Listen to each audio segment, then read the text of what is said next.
Isang mangangalakal na aksidenteng pumitas ng pulang rosas ng hayop. Biglang narinig ang ugong ng isang ligaw na hayop. Natatakot ang matandang lalaki at agad tumakbo. Nakalok na ang pintuan ng kastilyo. Ang hayop ay lumitaw sa likod ng matandang lalaki. Maganda ang posisyon, ang lahat ng bagay. Tingnan mo, matibay at gwapo. Ngunit ang mga paa ay puno ng balahibo at mahahabang mga kuko. Ikaw ba ang kumuha ng aking gamit? Isa lang namang rosas. Ang halimaw ay mabilis na kumapit sa leeg ng matandang lalaki. Ang rosas na iyon ay nahulog sa lupa. Kailangang magbayad ang matanda para sa kanyang ginawa. Isang rosas. Nagpapabago ng isang buhay. Huwag niyo akong patayin. Kung gayon, nais ko ang unang bagay na makikita ng tao kapag umuwi siya. Hayaan mo siyang pumunta sa akin. Alam mo rin na ang unang tao na makikita mo pag uwi mo, laging ang iyong anak na si Belle at isang aso. Tulad ng gagawin mong ibigay ang aso sa tagapag-alaga ng hayop bilang kapalit ng iyong buhay. Agad na pumayag ang matanda sa kahilingan ng halimaw, isang buhay kapalit ng isang buhay. Tanging sa ganitong paraan lamang siya makakaligtas ng walang panganib. Pagkatapos ay ipinagpag ng hayop ang kanyang maliit na kamay. Ang itim na kabayo ng halimaw ay mabilis na tumakbo pasulong. Ang itim na kabayo ay makakapagdala sa matandang lalaki palabas ng kagubatan. Maaari rin itong dalhin ng iba pabalik sa kastilyo. Kung hindi to pa rin ang pangako, papatayin ko ang buong pamilya mo. Hindi ko rin patatawarin ang aso mo. Sa ganitong paraan, ang matandang lalaki ay matagumpay na nakatakas mula sa kastilyo. Pero ang hindi alam ng matandang lalaki ay ang kanyang anak na babae, si Belle. Lumabas upang hanapin ang ama sa gabi. Ang aso ay nakabilanggo sa bahay buong gabi. Pagkatapos, ang matandang lalaki ay sa wakas nakarating sa bahay. Nang bumalik, nakita niyang tumatakbo palabas si Belle mula sa loob ng bahay. Biglang sumakit ang ulo ng matandang lalaki. Si Belle pala ang unang nilalang na nakita niya. Dahil sa pagkamuhi niya sa halimaw, siya ay dapat ipadala sa arena. Hinanap kita buong gabi, ama. Nasaan ang aso natin? Nasaan ang aso? Anong nangyari? Itay, dapat tayong tumakas agad. Ngayon lang sinabi ulit ng ama ang pangako ng hayop. Kung hindi tutuperan ng pangako, papatayin nito ang buong pamilya natin. At ang kabayo ay nakakaalam ng daan. Nagmadaling umuwi ang matanda para mag-impake. Nakaligtas din ng tuta sa kapahamakan. Pero kailangang sundin ni Belle ang kasunduan. Kakatanggal lang niya ng mga rosas sa hardin. Sumakay siya sa kabayo at nagmadaling pumunta sa pinag-usapang lugar. Upang protektahan ng buong pamilya ni Belle, kailangan niyang tuparin ang pangako. Ngayon, si Belle ay nagmamakaawa ng kapatawaran gamit ang isang rosas. Pati na ang matandang ama at ang maliit na aso sa gabi ay hindi kayang pigilan siya. Sumakay si Belle sa kabayo at pumasok sa kagubatan. Alam niyang maaaring patungo siya sa kamatayan. Ngunit hindi niya alam na maaaring patungo siya sa pag-ibig. Ang matandang kabayo ay alam ang daan, hindi ang daan sa bundok, kundi ang daan ng pag-ibig ng magandang dilag at ng halimaw. Sa kabila ng matinding hamog na patuloy na bumabagsak, dahil mabilis na nakarating si Belle sa kastilyo ng halimaw. Ang kastilyo ng halimaw naguguho. Ang kastilyo na malungkot at may mga damong ligaw na tumutubo ng sagana. Nakaramdam si Belle ng pagkabahala. Isa-isa niyang tinatawid ang mga makalumang pintuan ng bato. Pagkatapos ng 2 minutong pagsakay sa kabayo, sa wakas nakita niya ang tarangkahan ng kastilyo. Matagal nang nakabukas ang pinto para kay Belle. Dahil dito, pumasok si Belle ng matapang at hawak ang isang puting rosas. Biglang nagsarado ng kusa ang tarangkahan ng kastilyo. Ang mga sulo sa harap ng pinto ay itinanglaw para kay Belle. Pagkatapos, umakyat si Belle sa hagdang-hagdang palapag. Habang hindi pa nawawala ang liwanag, biglang sumindi ang sulo. Nagulat si Belle nang makita niya ang 2 halimaw sa harap niya. Ang isa ay may tenga ng asno at ang isa naman ay may ilong ng baboy. Maligayang pagdating kay Belle sa kastilyo. Belle, pumunta ka sa nai para makita ang amo. Dahan-daang binuksan ni Belle ang pinto ng bulwagan ng mga mandirigma. Sinag ng araw ang lumang silid kasama si Belle. Nagbigay ng mainit na pakiramdam sa madilim na kastilyong ito. Biglang nagsarado ang pinto ng kusa. Nagbigay ito ng anino sa isipan ni Belle. Ang halimaw ay lihim na tumingin kay Belle mula sa balkanaheng pang-ikalawang palapag. At biglang lumitaw sa likod ni Belle. Talagang hindi na kayang makisalamuha sa ibang tao. Natakot si Belle hanggang sa hindi makapagsalita at humihingal. Ngunit agad na hinawakan ng hayop ang leeg ni Belle. Naamoy nito ang pabango ni Belle gamit ang matalas nitong pangamoy. Isang makata ang nagbalik ng rosas sa kamay. Gusto niyang humingi ng tawad sa hayop. Ngunit ayaw ng hayop ng rosas. Ngunit gusto nitong maging asawa si Belle. Pakawalan mo na ako. Magiging asawa kita. Sinabi ni Belle na hindi niya maintindihan. Hayan. Halimaw, maging iyo ako. Asawa. Si Belle ay nagkaroon ng ganitong mahimbing na tulog. Pagkagising, nakita niyang dalawang halimaw ang naglilingkod sa kanya. Natakot si Belle kaya tumakbo siya palabas ng kastilyo. Pero kahit anong paraan ng pagtakas niya, wala ni isa ang makakatakas sa kastilyong tulad ng Maikong na ito. Habang aksidenteng nakapasok sa basement ng kastilyo, natagpuan niya dito hindi lang ang portrait ng Haring Gia at ang portrait ng Reyna. Kahit na may portrait din ng isang batang prinsipe, iniisip ni Belle na tiyak na pinatay sila ng hayop na iyon. Hindi niya akalain na ang hayop ay malapit na pala sa kanya, sino mang mabangis. Ay medyo mahirap lang kainin ng hapunan. Hapunan ito kasama ang paboritong paan ng halimaw. May paa ka rin. Ang sarap naman kainin ng halimaw, pero hindi kaya ni Belle. Hindi ako gutom. Ayaw ng halimaw kay Belle na mapili sa pagkain. Kailangan kong kumain. Gusto ko nang bumalik sa aking silid. Basta huwag ka lang tatakas, lahat ng gusto mo ay magagawa. Mabilis na tumayo si Belle at bumalik sa silid. Gumawa ng lubad gamit ang bedsheet at kortina. Naghahanda para makatakas sa gusali mula sa taas na 30 metro. Pinapanood si Belle na dahan-daang bumababa. Ngunit nang mawala na ang kanyang sandalan, hindi na kayang suportahan ni Belle ang kanyang pagtayo. Sa wakas ay nanghina na rin ang kanyang mga kamay at nagsimulang mahulog. Sa kritikal na sandaling ito, ang halimaw ay mabilis na tumakbo papunta kay Belle na natamba. Isang bayani ang dumating para iligtas ang dalaga, at mabilis na nakabawi si Belle at sinikap na itulak ang halimaw. Ipinakita ang mahahabang mga binti at makinis na bewang niya. Sinubukan niyang makawala sa mga kamay ng halimaw. Hindi lang siya hindi nagpasalamat, sinampal pa niya ito. Ang halimaw ay nawala ng malay dahil sa sampal. Si Belle ay nakabalik na lang sa kanyang kwarto. Kumuha ng panyo na ibinigay ng prinsipe. Umaasa na darating ang prinsipe at ililigtas siya. Ang panyo lito na ito ay orihinal na isang souvenir mula sa prinsipe para kay Belle. Si Belle ang dumalo sa bola ng prinsipe. Ngayon ay tanging mapapanood na lang niya ang bagay na nagpapaalala sa kanya.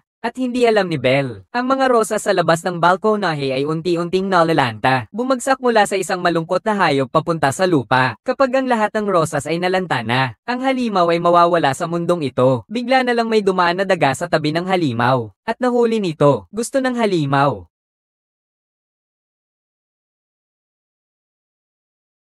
Nakainin ng daga. Ngayon hindi na kayang pakawala ni Belle ang maliit na daga. Kung tunay na nagmamahal ka sa isang tao, pipiliin mong bumitaw. Kaya't bumalik ulit ang halimaw sa silid ni Belle. Hilingin kay Belle na bigyan siya ng pagkakataon na makilala siya. Bibigyan kita ng kalayaan. Basta't maglaan ka ng kaunting oras upang makilala ako. Marahil gusto mong maging asawa ko. Wala nang ganun. Tinanggihan ni Belle ang halimaw. Dahil kailangan niyang tulungan ng ama na magbayad ng upa para sa prinsipe. Tinutulungan ng ama upang magbayad ng upa. Ang kwintas na iniwan ng ina niya para kay Belle ay dinala sa pawn shop. Biglang naintindihan ng halimaw na gusto pala ni Belle ng pera. Kung mananatili siya, binigyan ko ng maraming pera ang tatay mo. Paano ko maniniwala sa isang halimaw? Pumayag na si Belle sa halimaw. Kaya nagsimula na itong magbigay ng utos sa mga tauhan upang magsimulang mag-ayos. Ito ang pinakamasarap na Ban-M sa buong mundo. Isang halimaw na naligo sa unang pagkakataon matapos ang maraming dekada. Aksidenteng nakita ni Belle sa itaas. Isang malakas ngunit gwapong hayop. Ito ay simpleng hayop na isang pangarap ng lahat ng mga kabaligtarang kasarian. Ngunit sa oras na ito, biglang nagbago ang sitwasyon. Tumingin ito habang tinatanggal ang tubig mula sa katawan nito tulad ng isang aso. Dahil dito, biglang nakaramdam ng pagkasama ng loob si Belle. Nang mga sandaling iyon, kusang bumukas ang kahon sa silid ni Belle. Puno ng mamahaling mga damit at makinang na mga kasuotan, mga bagay na hindi pa niya nagagamit noon. At unti-unting bumukas din ang kahon ng alahas sa tabi nito. Parang prinsesa si Belle. Walang babaeng makakaiwas sa tukso.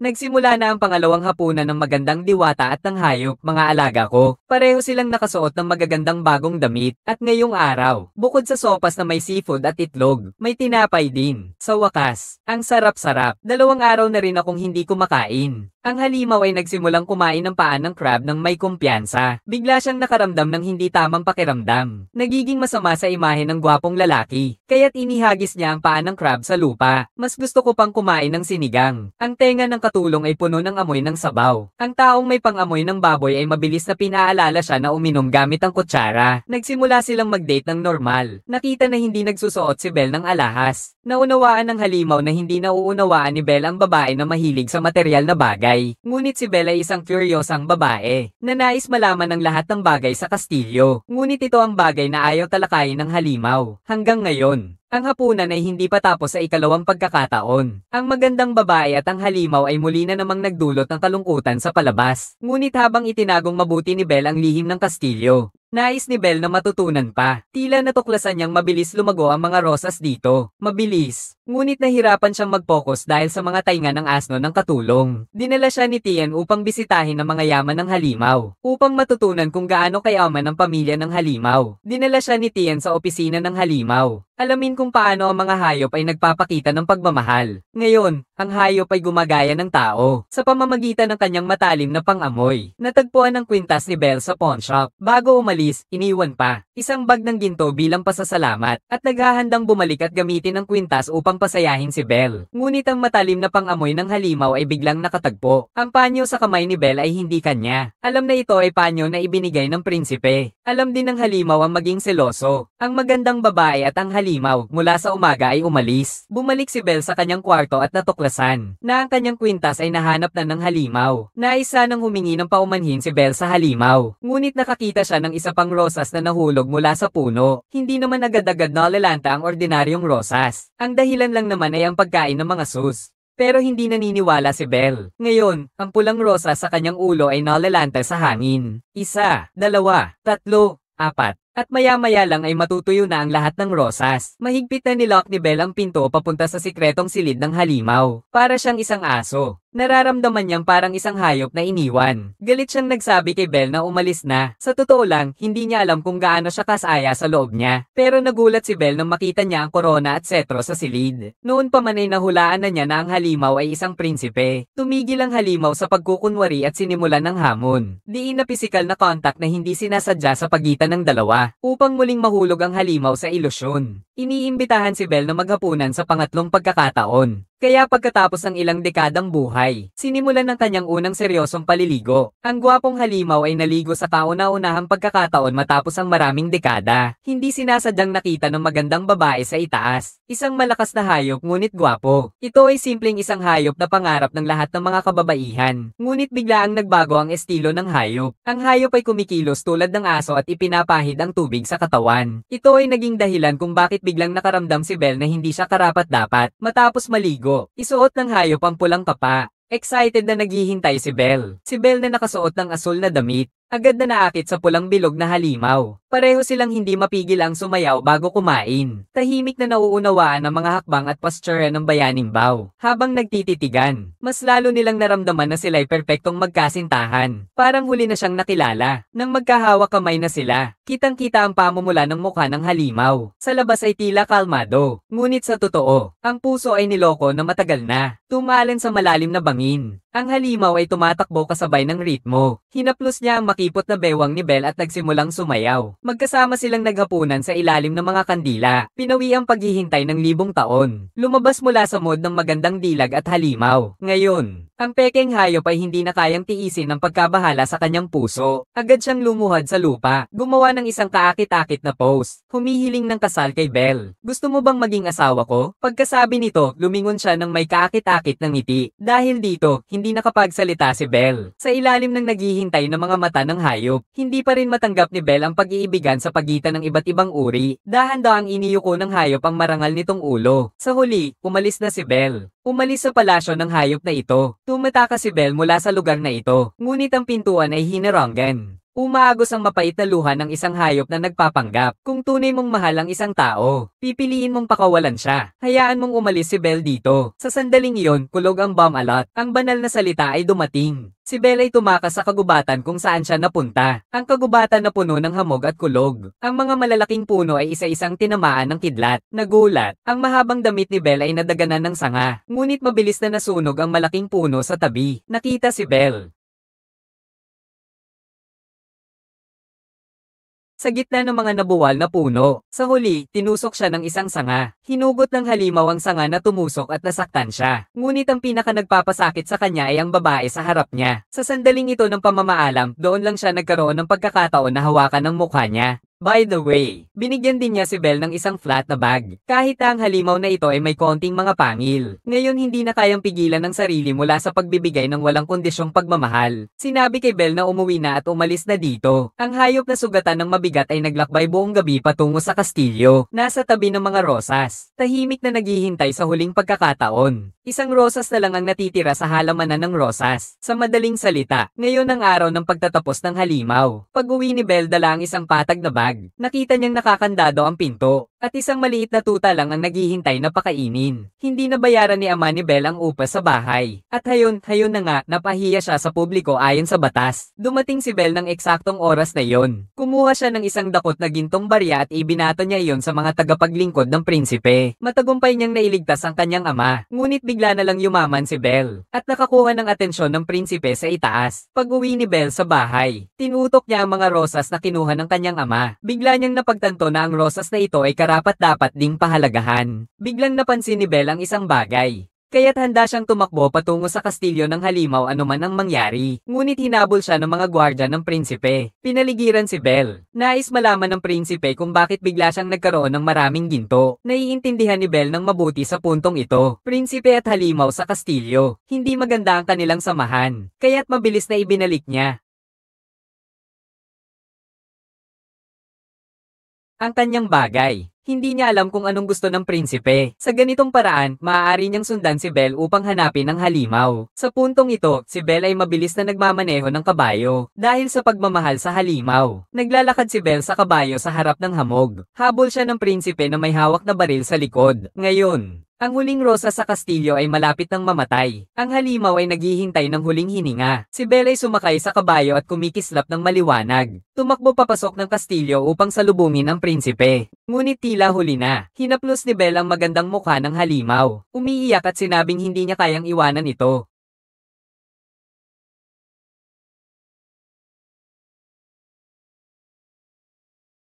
Ng mga oras na iyon, isang gintong liwanag ang umilo sa noo ng halimaw. Ang gintong liwanag ay pagkatapos ay tumago sa buong katawan nito. Pinapakain nito ang malapit na rosas. Ang magandang rosas ay namukadkad. Ito ang kapangyarihan ng halik ng tunay na pag-ibig. Maaaring gawing mahika ang pagkakawatak-watak sa ilalim ng kumikislap na dilaw na ilaw. Ang buong kastilyo ay ni-renovate. Parang bumalik sa orihinal nitong anyo. Dito, nagulat si Belle. Ang halimaw na nakakatakot ay naging batang karne na mula sa kung kailan. Nalaman na ang halimaw ay ang tunay na prinsipe. Ngunit pagkatapos, dumating ang pekeng prinsipe at pinatay siya. Narito ang laban ng mga kabalyero laban sa tunay na prinsipe. Hindi inaasahan na matapos ang isang palo. Ang pekeng prinsipe ay nahulog mula sa kabayo. Pagkatapos ay nagpatuloy sila tulad nito, at humawak ng espada ng ganito at ganyan. Hindi nagtagal ay naitamba sila sa pader. Nagpatuloy sila sa pagpapakita ng mga teknik ng espada ng 2 minuto pa. Biglang ang pekeng prinsipe ay naipit sa kanyang leeg, kaya agad siyang lumuhad upang ipahayag ang kanyang tapat na nararamdaman. Ngunit kanyang sinamantala ang pagkakataon habang ang prinsipe ay nagpapahinga upang maglunsad ng isang lihim na pag-atake. Ang resulta ay ang prinsipe na kunwari ay nadulas at namatay. Simula noon, sila ay masaya na magkasama magpakailanman.